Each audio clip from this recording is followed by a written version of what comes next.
Target ng House Justice Committee na simulan ang pagtatalakay sa dalawang impeachment complaint laban kay Pangulong Ferdinand R. Marcos Jr. sa unang linggo ng Pebrero. At halos kasabay nito ang posibleng panibagong impeachment complaint ni VP Sara Duterte laban sa kanya. Pag-usapan natin ito live via Zoom. Makakausap po natin si Attorney Tranquil Salvador, Managing Partner ng Tranquil Law Office. Magandang gabi po, Attorney Salvador. At welcome back sa Arangkada. At sa lahat po na nakikinig sa inyo. Ayan, kita na natin si Sir. Oo.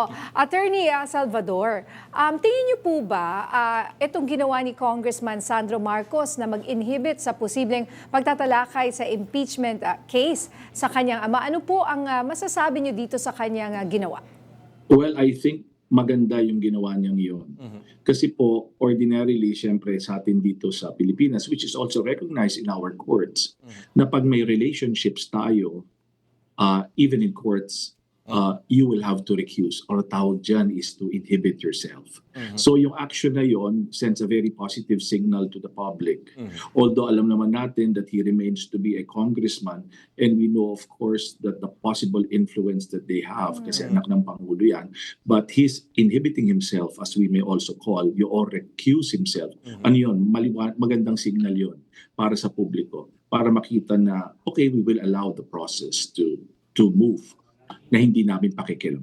Oo nga po, attorney, tama kayo doon eh. Although, yun nga, na mag-i-inhibit siya doon sa mga magiging proseso po ng impeachment laban sa kanyang ama.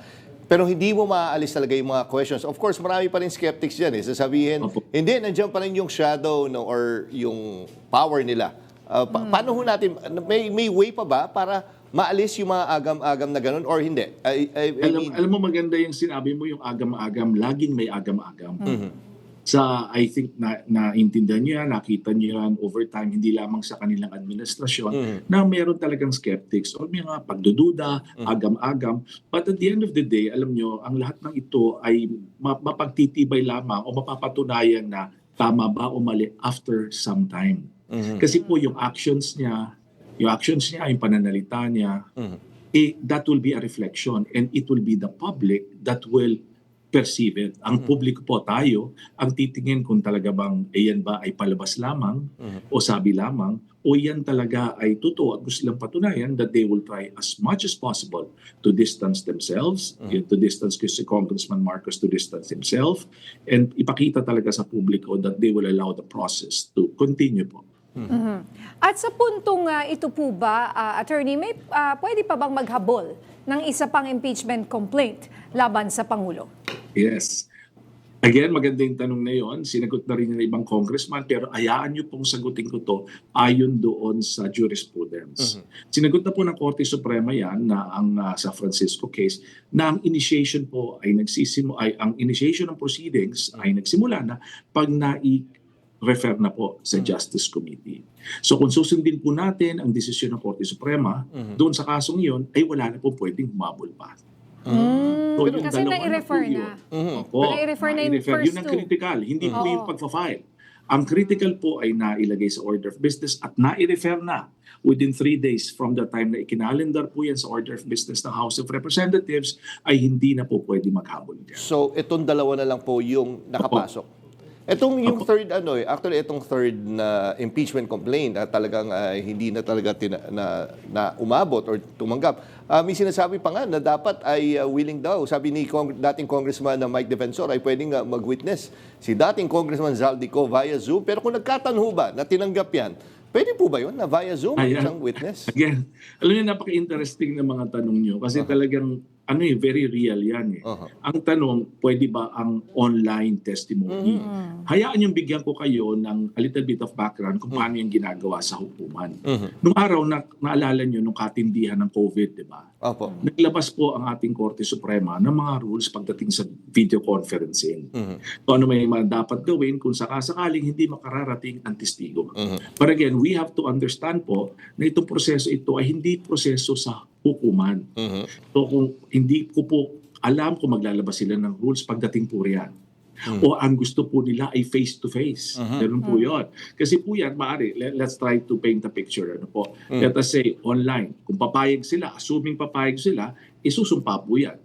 Sa harap ng taong bayan, naka-zoom yan o kung ano pong platform na gagamitin yan. At syempre, panunumpain yan that he will tell the truth and nothing but the truth. Matapos po nun, sisimulan ng pagtatanong. Kaya lang nga po, alam nyo, iba rin yung condition pag face-to-face. Oo nga po. Kaya nga, alam nyo, iba yung condition pag face-to-face. Kasi yung pagkatulad ko ngayon, pag ganito, yes, nakikipag-usap ako sa inyo, andito ako sa Pilipinas, but again, hindi ako balapit Pero lalo na yun, isang investigation, yung body language, alam niyo yung galaw ng mata.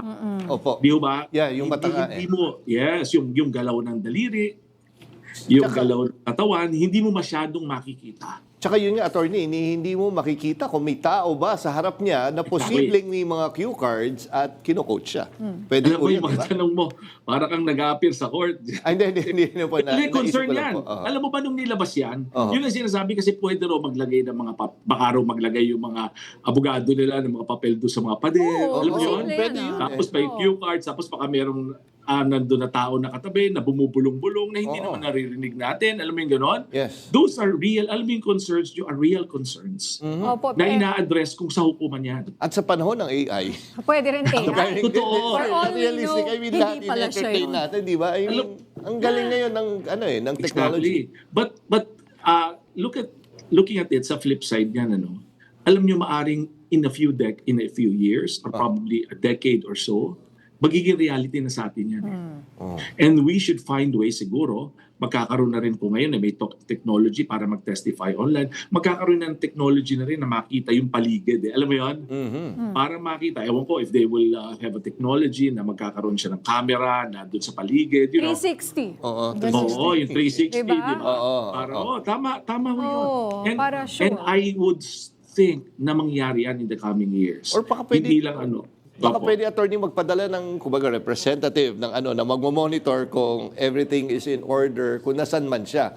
Pero syempre, okay. paano sa ibang bansa, gagastos pa. Or pumunta Yes, siya. gagastusan mo pa yung representative Oo nga na So, pupunta wag doon. na lang siguro. Sasabihin nila, sobra naman ang treatment nito. Oo. Kasi tandaan nyo po, may kaso siya May warrant of arrest yan. Kaya nga Hindi po ba? May warrant of arrest yan. Special treatment, sasabihin ba? Special treatment? Oo. Aba yung iba, nandun na. Hindi ba? Nakakulong. Pero siya, magte-testify. Doon sa magandang lugar, malamig. Alam niyo, iba mag-iisip ng ganun po. At saka, if ever, pwede rin ba siyang pumunta sa embahada ng Pilipinas kung nasa Actually, bansa po siya?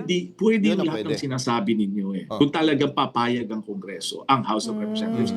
Pwede yun. Kaya lang yung downside niya, he's not an ordinary witness as I may say. Kasi po, while he could be a witness diyan sa impeachment na yan, meron po siyang mga kasong kriminal Yun nga He's actually at large. He is a fugitive within the definition of jurisprudence. Kung gusto He's a niyo- fugitive from justice. Dinefine po yan dun sa Valyacar Transit case ng November 2025. Dinefine na yan. So parang ang lalabas, baka swerte naman niya, di ba? Oo nga Hinahanap siya, tapos siya ganito, tapos he will be able to impact the entire nation, di ba? Siyempre gusto ng tao kung sa tingin mo matibay ang sasabihin mo, magpakita ka sa amin. Yun ang inaasahan. I mean, impeachment, fugitive ka, pinaghahanap ka, tapos witness ka against the president. Napaka-swerte mo naman. Di ba kung gusto mo talaga, kung ang layunin mo, kaya ka magiging witness ay para makatulong sa bayan for accountability, edi mas makakatulong ka kung susuko ka na lang dahil may kaso dapat sa'yo. And again, you take the risk. Alam niyo, you take the risk. Kasi ang sabi nga po nila sa salitang English, you cannot have your cake and eat it too, di ba? Hindi, kung sa tingin mo na talagang you are standing for justice and fairness, di ba? At gusto mo yung accountability na yan, dapat you take the risk, di ba? Opo. And ito nga po, pinag-uusapan tayo ng buong mundo dahil meron tayong impeachment complaint or na-impeach natin ang vice-presidente. Tapos ngayon may impeachment rin sa ating Pangulo na complaint. Kumbaga, president at vice-president sabay. Saan ho tayo nakakita ng gano'n? Parang pambihira yung ganyang sitwasyon. Yan po tandaan ninyo, hindi pa. Yan po sa ating pag-iisip ay maaari, di ba? Kasi nga alam natin na, again, understanding the political conditions sa ating bansa, baka nga pagdating ng February 6, meron ng pangalawa. Di po ba? Yung yun naman sa pangalawang Pangulo. Yun nga po ang binabantayan doon. So, kung mangyari po yun, unique yung kondisyon natin, pero po siyempre hindi uurungan ng ating House of Representatives ang tungkuling yan na nakalagay sa saligang batas. So kumbaga, dalawa ang kanyang papakinggan, impeachment complaint against Yes, the President opo. and the Vice Pero President. let me be very clear ho, hindi yan pwede yung magsabay. Oo. Yung parang kasi yung magkaibang, kumbaga sa court yan, magkaibang docket number yan eh. Okay. Magkaiba po, may iba ang complainants, di ba? Iba ang respondent.